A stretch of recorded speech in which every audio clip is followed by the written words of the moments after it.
सत्यामृतं सत्यापरं त्रिसत्यं सत्यस्य योनिं निहितं च सत्ये सत्यस्य सत्यामृतसत्यनेत्रं सत्यात्मकं त्वां शरणं प्रपन्ना।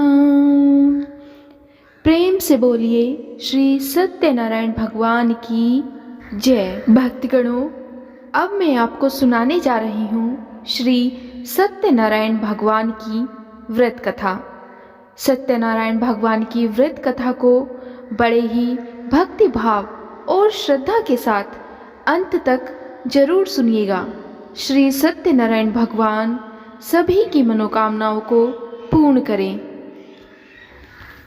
सत्यनारायण भगवान की कथा का प्रथम अध्याय।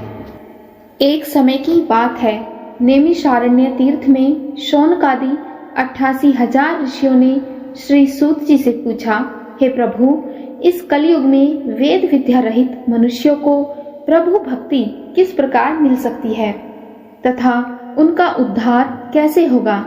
हे मुनि श्रेष्ठ, कोई ऐसा तप बताइए जिससे थोड़े समय में ही पुण्य मिल जाए और हमें मनवांछित फल की भी प्राप्ति हो जाए। इस प्रकार की कथा सुनने की हम इच्छा रखते हैं। सर्वशास्त्रों के ज्ञाता सूत जी बोले, हे वैष्णवों में पूज्य, आप सभी ने प्राणियों के हित की बात पूछी है, इसलिए मैं एक ऐसे श्रेष्ठ व्रत को आप लोगों को बताऊंगा जिसे नारद जी ने श्री लक्ष्मी नारायण जी से पूछा था और लक्ष्मीपति ने मुनि श्रेष्ठ नारद जी से कहा था। आप सब इसे ध्यान से सुनिए। एक समय की बात है, योगीराज नारद जी दूसरों के हित की इच्छा लिए अनेकों लोकों में घूमते हुए मृत्यु लोक में आ पहुँचे। यहाँ इन्होंने अनेक योनियों में जन्मे प्राय सभी मनुष्यों को अपने कर्मों द्वारा अनेकों दुखों से पीड़ित देखा। उनका दुख देख नारद जी सोचने लगे कि कैसा यत्न किया जाए जिसके करने से निश्चित रूप से मानव के दुखों का अंत हो जाए। इसी विचार पर मनन करते हुए वह विष्णु लोक में गए। वहां वह देवों के ईश नारायण की स्तुति करने लगे, जिनके हाथों में शंख, चक्र, गदा और पद्म थे और उनके गले में वरमाला पहने हुए थे। स्तुति करते हुए नारद जी बोले, हे भगवान, आप अत्यंत शक्ति से संपन्न हैं। मन तथा वाणी भी आपको नहीं पा सकती है। आपका ना तो कोई आदि है, ना ही कोई मध्य है और ना ही आपका कोई अंत है। निर्गुण स्वरूप सृष्टि के कारण भक्तों के दुख को दूर करने वाले हो, आपको मेरा सादर नमस्कार है। नारद जी की स्तुति सुनकर विष्णु भगवान बोले, हे मुनि श्रेष्ठ, आपके मन में क्या बात है और आप किस काम के लिए यहाँ पधारे हैं, उसे आप मुझसे निसंकोच होकर कहो। इस पर नारद मुनि बोले कि मृत्यु लोक में अनेक योनियों में जन्मे मनुष्य अपने कर्मों के द्वारा अनेकों दुख से दुखी हो रही हैं। हे नाथ, आप मुझ पर दया रखते हैं तो बताइए कि वो मनुष्य थोड़े से ही प्रयास से अपने दुखों से कैसे छुटकारा पा सकते हैं। श्री हरि बोले, हे नारद, मनुष्यों की भलाई के लिए तुमने बहुत अच्छी बात पूछी है।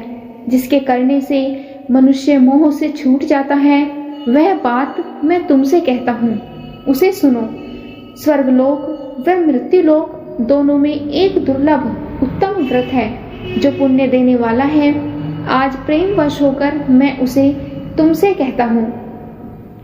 श्री सत्यनारायण भगवान का यह व्रत अच्छी तरह विधि विधान पूर्वक करके मनुष्य तुरंत ही यहाँ सुख भोग कर मरने पर मोक्ष प्राप्त करता है। श्री हरि के वचन सुनकर नारद जी बोले कि उस व्रत का फल क्या है और उसका विधान क्या है। यह व्रत किसने किया था, इस व्रत को किस दिन करना चाहिए, सभी कुछ मुझसे विस्तार से बताइए। नारद की बात सुनकर श्री हरि बोले कि दुख और शोक को दूर करने वाला यह व्रत सभी स्थानों पर विजय दिलाने वाला है। मानव को भक्ति और श्रद्धा के साथ शाम को श्री सत्यनारायण की पूजा धर्म परायण होकर ब्राह्मणों और बंधुओं के साथ करनी चाहिए। भक्ति भाव से ही नैवेद्य, केले का फल, घी, दूध और गेहूं का आटा सवाया ले। गेहूं के स्थान पर साठी का आटा, शक्कर तथा गुड़ लेकर वे सभी भक्षण योग्य पदार्थों को मिलाकर भगवान का भोग लगाएं। ब्राह्मणों सहित बंधु बांधवों को भी भोजन कराएं। उसके बाद स्वयं भोजन करें। भजन कीर्तन के साथ भगवान की भक्ति में लीन हो जाएं। इस तरह से सत्यनारायण भगवान का यह व्रत करने पर मनुष्य की सारी इच्छाएं निश्चित रूप से पूरी होती हैं। इस कली काल अर्थात कलयुग में मृत्युलोक में मोक्ष का यही एक सरल उपाय बताया गया है। इति श्री सत्यनारायण व्रत कथा का प्रथम अध्याय संपूर्ण होता है। बोलो श्री सत्यनारायण भगवान की जय। सत्यनारायण भगवान की कथा का दूसरा अध्याय। सूत जी बोले, हे ऋषियों, जिसने पहले समय में इस व्रत को किया था उसका मैं तुम्हें इतिहास कहता हूँ। इसे ध्यान से सुनो। सुंदर काशीपुरी नगरी में एक अत्यंत निर्धन ब्राह्मण रहता था। भूख और प्यास से परेशान वह धरती पर घूमता रहता था। ब्राह्मणों से प्रेम करने वाले भगवान ने एक दिन ब्राह्मण का वेश धारण कर उसके पास जाकर पूछा, हे विप्र, नित्य दुखी होकर तुम पृथ्वी पर क्यों घूमते हो? दीन ब्राह्मण बोला, मैं निर्धन ब्राह्मण हूँ और भिक्षा के लिए धरती पर घूमता रहता हूँ। हे भगवान, यदि आप इसका कोई उपाय जानते हो तो बताइए। वृद्ध ब्राह्मण कहने लगा कि सत्यनारायण भगवान मनोवांछित फल देने वाले हैं, इसीलिए तुम उनका पूजन करो और इसे करने से मनुष्य सभी दुखों से मुक्त हो जाता है। वृद्ध ब्राह्मण बनकर आए सत्यनारायण भगवान उस निर्धन ब्राह्मण को व्रत का सारा विधान बताकर अंतर्ध्यान हो गए। ब्राह्मण मन ही मन सोचने लगा कि जिस व्रत को वृद्ध ब्राह्मण करने को कह गए हैं मैं उसे जरूर करूंगा। यह निश्चय करने के बाद उसे रात में नींद भी नहीं आई और वह सवेरे जल्दी उठकर सत्यनारायण भगवान के व्रत का निश्चय करके भिक्षा के लिए चला गया। उस दिन निर्धन भगवान को भिक्षा में बहुत सारा धन मिला, जिससे उसे बंधु और बांधवों के साथ मिलकर श्री सत्यनारायण भगवान का व्रत संपन्न किया। भगवान सत्यनारायण का व्रत संपन्न करने के बाद वह निर्धन ब्राह्मण सभी दुखों से छूट गया और अनेक प्रकार की संपत्तियों से युक्त हो गया। उसी समय से वह ब्राह्मण हर माह इस व्रत को करने लगा। इस तरह से सत्यनारायण भगवान के व्रत को जो मनुष्य करेगा वह सभी प्रकार के पापों से छूटकर मोक्ष को प्राप्त होगा। जो मनुष्य इस व्रत को करेगा वह सभी प्रकार के दुखों से भी मुक्त हो जाएगा। सूत जी बोले कि इस तरह से नारद जी ने नारायण जी का कहा हुआ श्री सत्यनारायण व्रत जो कि मैंने तुमसे कहा है वो किया, और हे विप्र, मैं अब और तुमसे क्या कहूँ। ऋषि बोले, हे मुनिवर, संसार में उस विप्र से सुनकर और किस किसने इस व्रत को किया है, हम सब इस बात को सुनना चाहते हैं। इसके लिए हमारे मन में अपार श्रद्धा का भाव है। सूत जी बोले कि हे मुनियों, जिसने इस व्रत को किया है वह सब सुनो। एक समय वही विप्र धन व ऐश्वर्य के अनुसार अपने बंधु बांधवों के साथ इस व्रत को करने को तैयार हुआ। उसी समय एक लकड़ी बेचने वाला बूढ़ा आदमी आया और लकड़ियां बाहर रखकर अंदर ब्राह्मण के घर में गया। प्यास से दुखी वह लकड़हारा उनको व्रत करते देख विप्र को नमस्कार करके पूछने लगा कि आप यह क्या कर रहे हैं तथा इसे करने से आपको क्या फल मिलेगा? कृपया यह सब मुझे भी बताइए। ब्राह्मण ने कहा कि यह सब मनोकामनाओं को पूरा करने वाला श्री सत्यनारायण भगवान का व्रत है। इनकी कृपा से ही मेरे घर में धन और धान्य की वृद्धि हुई है। विप्र से सत्यनारायण व्रत के बारे में जानकर लक्कड़हारा बहुत प्रसन्न हुआ और चरणामृत लेकर वह प्रसाद खाने के बाद वह अपने घर गया। लक्कड़हारे ने मन ही मन अपने संकल्प किया कि आज लकड़ी बेचने से जो धन मिलेगा उसी से मैं श्री सत्यनारायण भगवान का उत्तम व्रत करूंगा। और मन में इस तरह विचार को लेकर बूढ़ा आदमी सिर पर लकड़ियां रखकर उस नगर में बेचने गया जहां धनी लोग ज्यादा रहते थे। उस नगर में उसे अपनी लकड़ियों का दाम पहले से 4 गुना अधिक मिला। बूढ़ा आदमी प्रसन्नता के साथ दाम लेकर केले, शक्कर, घी, दूध, दही और गेहूं का आटा लेकर श्री सत्यनारायण भगवान के व्रत की अन्य सामग्रियां लेकर अपने घर गया। वहां उसने अपने बंधु बांधवों को बुलाकर विधि और विधान के अनुसार श्री सत्यनारायण भगवान का पूजन और व्रत किया। इस व्रत के प्रभाव से वह बूढ़ा लकड़हारा धन, पुत्र आदि से युक्त होकर संसार के समस्त सुख भोग कर अंत काल में वैकुंठ धाम चला गया। इति श्री सत्यनारायण व्रत कथा का द्वितीय अध्याय संपूर्ण होता है। अब सुनते हैं श्री सत्यनारायण भगवान की कथा का तीसरा अध्याय। सूत जी बोले, हे श्रेष्ठ मुनियों, अब आगे की कथा सुनो। पहले समय में उल्का मुख नाम का एक बुद्धिमान राजा था। वह सत्यवक्ता और जितेंद्रिय था। प्रतिदिन देव स्थानों पर जाता और निर्धनों को धन देकर उनके कष्टों को दूर करता था। उसकी पत्नी कमल के समान मुख वाली थी तथा सती साध्वी थी। भद्रशिला नदी के तट पर उन दोनों ने श्री सत्यनारायण भगवान का व्रत किया। उसी समय साधु नाम का एक वेश्य आया। उसके पास व्यापार करने के लिए बहुत सा धन था। राजा को व्रत करते देखकर वह विनय के साथ पूछने लगा कि हे राजन, भक्ति भाव से पूर्ण होकर आप यह क्या कर रहे हैं? मैं सुनने की इच्छा रखता हूँ, तो आप कृपया करके मुझे ये सब बताइए। राजा बोला, हे साधु, अपने बंधु और बांधवों के साथ पुत्र आदि की प्राप्ति के लिए एक महाशक्तिमान श्री सत्यनारायण भगवान का व्रत और पूजन कर रहा हूँ। राजा के वचन सुनकर साधु आदर से बोला, हे राजन, मुझे इस व्रत का सारा विधान कहिए और आपके कथा अनुसार मैं भी इस व्रत को करूँगा। मेरी भी संतान नहीं है और इस व्रत को करने से निश्चित रूप से मुझे संतान की प्राप्ति होगी। राजा से व्रत का सारा विधान सुन और अपने व्यापार से निवृत्त होकर वह अपने घर गया। साधु वैश्य ने अपनी पत्नी को संतान देने वाले इस व्रत का वर्णन कह सुनाया और कहा कि जब मेरी संतान होगी तब मैं इस व्रत को करूंगा। साधु ने इस तरह के वचन अपनी पत्नी लीलावती से कहे। एक दिन लीलावती पति के साथ आनंदित होकर सांसारिक धर्म में प्रवृत्त होकर सत्यनारायण भगवान की कृपा से गर्भवती हो गई और 10वें महीने में उसके गर्भ से एक सुंदर कन्या का जन्म हुआ। दिनों दिन वह कन्या ऐसे बढ़ने लगी जैसे कि शुक्ल पक्ष का चंद्रमा बढ़ता रहता है। माता पिता ने अपनी कन्या का नाम कलावती रखा। एक दिन लीलावती ने मीठे शब्दों में अपने पति को याद दिलाया कि आपने सत्यनारायण भगवान के जिस व्रत को करने का संकल्प किया था उसे करने का समय आ गया है। आप इस व्रत को करिए। तब साधु बोला कि हे विप्रे, इस व्रत को मैं उसके विवाह पर करूंगा। इस प्रकार अपनी पत्नी को आश्वासन देकर वह नगर को चला गया। कलावती पिता के घर में रहकर वृद्धि को प्राप्त हो रही थी। तब साधु ने एक बार नगर में अपनी कन्या को उसकी सखियों के साथ खेलते हुए देखा तो तुरंत ही दूत को बुलाया और कहा कि मेरी कन्या के योग्य एक वर देख कर लाओ। साधु की बात सुनकर दूत कंचन नगर में पहुंचा और वहां देखभाल कर लड़की के सुयोग्य वाणिक पुत्र को ले आया। सुयोग्य लड़के को देख साधु ने बंधु और बांधवों को बुलाकर अपनी पुत्री का विवाह कर दिया। लेकिन दुर्भाग्य की बात ये थी कि साधु ने अभी भी श्री सत्यनारायण भगवान का व्रत नहीं किया था। इस पर श्री सत्यनारायण भगवान क्रोधित हो गए और उन्हें श्राप दे दिया कि साधु को अत्यधिक दुख मिले।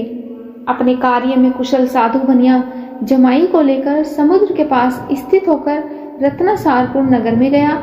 वहां जाकर दामाद और ससुर दोनों मिलकर चंद्रकेतु राजा के नगर में व्यापार करने लगे।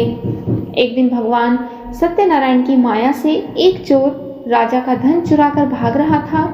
उसने राजा के सिपाहियों को अपना पीछा करते हुए देख चुराया हुआ धन वहां पर रख दिया जहां साधु अपने जमाई के साथ ठहरा हुआ था।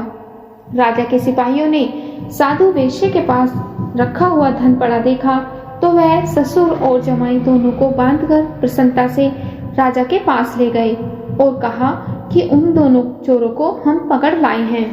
आप आगे की कार्रवाई की आज्ञा दें। राजा की आज्ञा से उन दोनों को कठिन कारावास में डाल दिया गया और उनका सारा धन भी उनसे छीन लिया गया।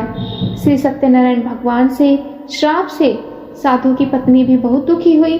घर में जो धन रखा था उसे चोर चुरा कर ले गए। शारीरिक तथा मानसिक पीड़ा व भूख प्यास से अति दुखी होकर अन्न की चिंता में कलावती के ब्राह्मण के घर गई। वहां उसने श्री सत्यनारायण भगवान का व्रत होते देखा। फिर कथा भी सुनी और प्रसाद ग्रहण करके वह रात को घर वापस आई। माता के कलावती से पूछा कि हे पुत्री, अब तक तुम कहाँ थी? तेरे मन में क्या है? कलावती ने अपनी माता से कहा कि हे माता, मैंने एक ब्राह्मण के घर में श्री सत्यनारायण भगवान का व्रत देखा है। कन्या के वचन सुनकर लीलावती भगवान के पूजन की तैयारी करने लगी। लीलावती ने परिवार व बंधुओं सहित श्री सत्यनारायण भगवान का पूजन किया और उनसे वर मांगा कि मेरे पति तथा जमाई शीघ्र घर वापस आ जाएं। साथ ही यह भी प्रार्थना की कि हम सब का अपराध आप क्षमा करें। श्री सत्यनारायण भगवान इस व्रत से अत्यंत संतुष्ट हो गए और राजा चंद्रकेतु को सपने में दर्शन देकर कहा कि हे राजन, तुम उन दोनों वेश्यों को छोड़ दो और तुमने उनका जो धन लिया है उसे वापस कर दो।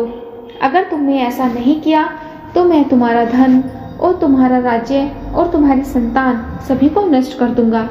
राजा को यह सब कहकर वह अंतर्ध्यान हो गए। प्रातःकाल सभा में राजा ने सबको अपना सपना सुनाया।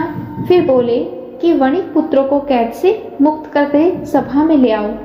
राजा मीठी वाणी में बोला कि हे महानुभावों, भाग्यवश ऐसा कठिन दुख तुम्हें प्राप्त हुआ है, लेकिन अब तुम दोनों को इसका कोई भी भय नहीं है। ऐसा कहकर राजा ने उन दोनों को नए वस्त्राभूषण भी पहनाए और जितना धन उनका लिया था उससे दुगना धन वापस देकर उन दोनों वेश्यों को अपने घर से विदा किया।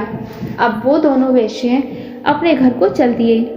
इति श्री सत्यनारायण व्रत कथा का तृतीय अध्याय संपूर्ण। अब हम सुनते हैं श्री सत्यनारायण व्रत कथा का चौथा अध्याय। सूत जी बोले, वेश्य ने मंगलाचार करके अपनी यात्रा आरंभ की और अपने नगर की ओर चल दिए। उनके थोड़ी दूर जाने पर एक दंडी वेशधारी श्री सत्यनारायण भगवान ने उनसे पूछा, हे साधु, तेरी नाव में क्या है? अभिवाणी वणिक हंसता हुआ बोला, हे दंडी, आप क्यों पूछते हो? क्या आपकी हमारा धन लेने की इच्छा है? मेरी नाव में तो बेल और पत्ते भरे हुए हैं। वेश्य के कठोर वचन सुनकर भगवान बोले, तुम्हारा वचन सत्य हो। दंडी ऐसे वचन कह वहां से दूर चले गए। कुछ दूर जाकर समुद्र के किनारे पर वो बैठ गए। दंडी के जाने के बाद साधु वैश्य ने नित्य क्रिया के पश्चात नाव को ऊंची उठते देखकर अचंभा माना और नाव में बेल और पत्ते आदि देखकर वह मूर्छित होकर जमीन पर गिर पड़े। मूर्छा खुलने पर वह अत्यंत शोक में डूब गया। तब उसका दामाद बोला कि आप शोक न मनाएं, यह दंडी का श्राप है, इसलिए हमें उनकी शरण में जाना चाहिए, तभी हमारी मनोकामना पूरी होगी। दामाद की बात सुनकर वह दंडी के पास पहुंचा और अत्यंत भक्तिभाव से नमस्कार करके बोला, मैंने आपसे जो असत्य वचन कहे थे उनके लिए मुझे क्षमा कर दो। ऐसा कहकर वह महान श्री शोकातुर होकर रोने लगा। तब दंडी भगवान बोले, हे वणिक पुत्र, मेरी आज्ञा से बार बार तुम्हें दुख प्राप्त हुआ है, अतः तू मेरी पूजा से विमुख हुआ। साधु बोला, हे भगवान, आपकी माया से ब्रह्मा आदि देवता भी आपके रूप को नहीं जानते, तब मैं अज्ञानी भला कैसे जान सकता हूँ? आप मुझ पर प्रसन्न होए, अब मैं अपनी सामर्थ्य के अनुसार आपकी पूजा करूँगा। मेरी रक्षा करो और पहले के समान नौका में धन भर दो। साधु वैश्य के भक्ति पूर्वक वचन सुनकर भगवान प्रसन्न हो गए और उसकी इच्छा अनुसार वरदान देकर अंतर्ध्यान हो गए। जब ससुर और जमाई नाव पर आए तो नाव धन से भरी हुई थी। फिर वही अपने अन्य साथियों के साथ सत्यनारायण भगवान का पूजन करके अपने नगर को चल दिए। जब नगर के नजदीक पहुंचे तो दूत को घर पर खबर करने के लिए भेज दिया। दूत साधु की पत्नी को प्रणाम करके कहता है कि मालिक अपने दामाद सहित नगर के निकट आ गए हैं। दूत की बात सुनकर साधु की पत्नी लीलावती ने बड़े हर्ष के साथ सत्यनारायण भगवान का पूजन कर अपनी पुत्री कलावती से कहा कि मैं अपने पति के दर्शन को जाती हूँ, तू कार्य पूर्ण करके शीघ्र ही आ जाना। माता के ऐसे वचन सुनकर कलावती जल्दी में प्रसाद छोड़ अपने पति के साथ पास चली गई। प्रसाद की अवज्ञा के कारण श्री सत्यनारायण भगवान रुष्ट हो गए और नाव सहित उसके पति को पानी में डुबो दिया। कलावती अपने पति को वहां ना पाकर रोती हुई जमीन पर गिर गई। नौका को डूबा हुआ देख वह कन्या को रोता हुआ देख साधु दुखी होकर बोला कि हे प्रभु, मुझसे तथा मेरे परिवार से जो भूल हुई है उसे क्षमा करें। साधु के दीन वचन सुनकर श्री सत्यनारायण भगवान प्रसन्न हो गए और आकाशवाणी हुई कि हे साधु, तेरी कन्या मेरे प्रसाद को छोड़कर आई है, इसलिए उसका पति अदृश्य हो गया है। यदि वह घर जाकर प्रसाद खाकर लौटती है तो इसे इसका पति अवश्य मिलेगा। ऐसी आकाशवाणी सुनकर कलावती घर पहुंचकर प्रसाद खाती है और फिर आकर अपने पति के दर्शन करती है।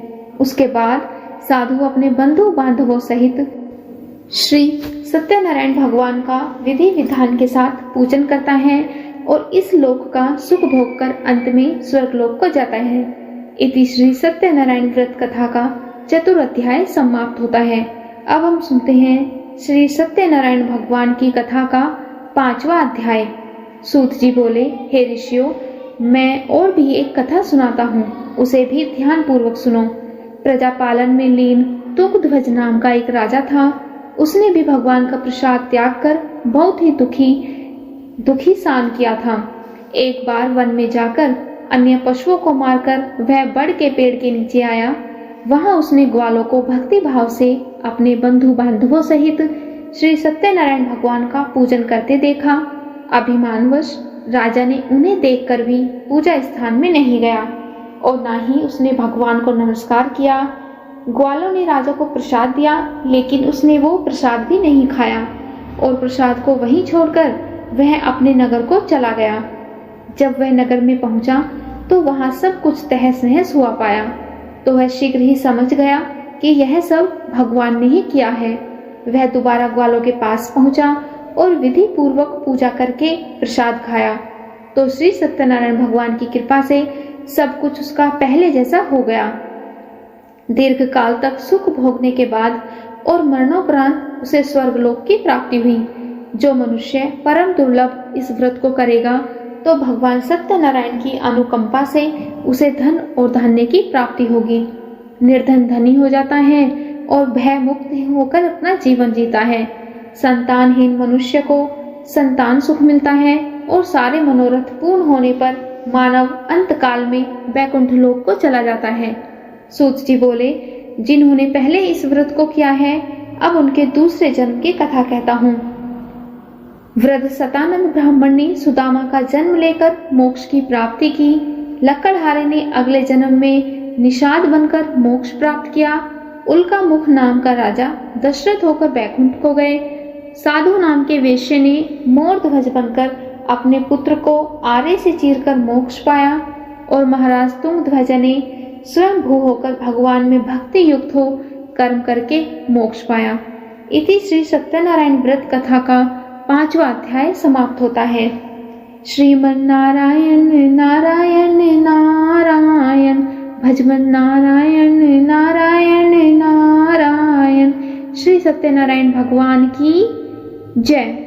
अब हम सुनते हैं श्री सत्यनारायण भगवान की आरती।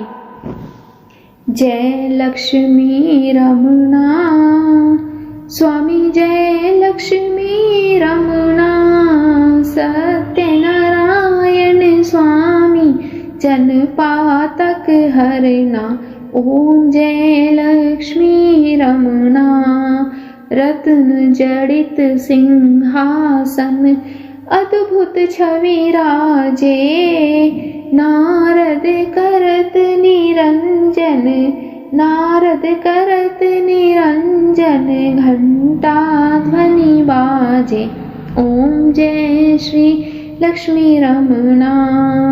प्रकट भये कलि कारण, द्विज को दर्श दियो।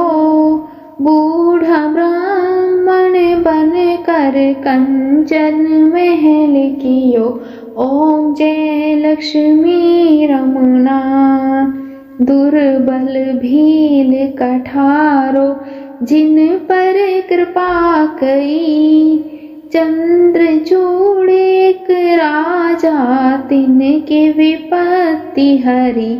ओम जय लक्ष्मी रमणा। वेश्य मनोरथ पायो श्रद्धा तज दीन्ही। सो फल भोग्य प्रभु जी फिर स्तुति कीन्ही। ओम जय लक्ष्मी रमणा। भाव भक्ति के कारण छिन छिन रूप धर्यो। श्रद्धा धारण कीन्ही तिनको काज सरियो। ओम जय लक्ष्मी रमणा। ग्वाल बाल संग राजा वन में भक्ति करी। मन वांछित फल दीन्हो दीन दयाल हरि। ओम जय लक्ष्मी रमणा। चढ़त प्रसाद सवायो कदली फल मेवा। धूप दीप तुलसी से राजी सत्य देवा। ओम जय लक्ष्मी रमणा। श्री सत्यनारायण जी की आरती जो कोई नर गावे। रिद्धि सिद्धि सुख संपत्ति सहज रूप पावे। ओम जय लक्ष्मी रमणा। जय लक्ष्मी रमणा स्वामी जय लक्ष्मी रमणा। सत्यनारायण स्वामी जन पातक हरना। ओम जय लक्ष्मी रमणा। बोलो श्री सत्यनारायण भगवान की।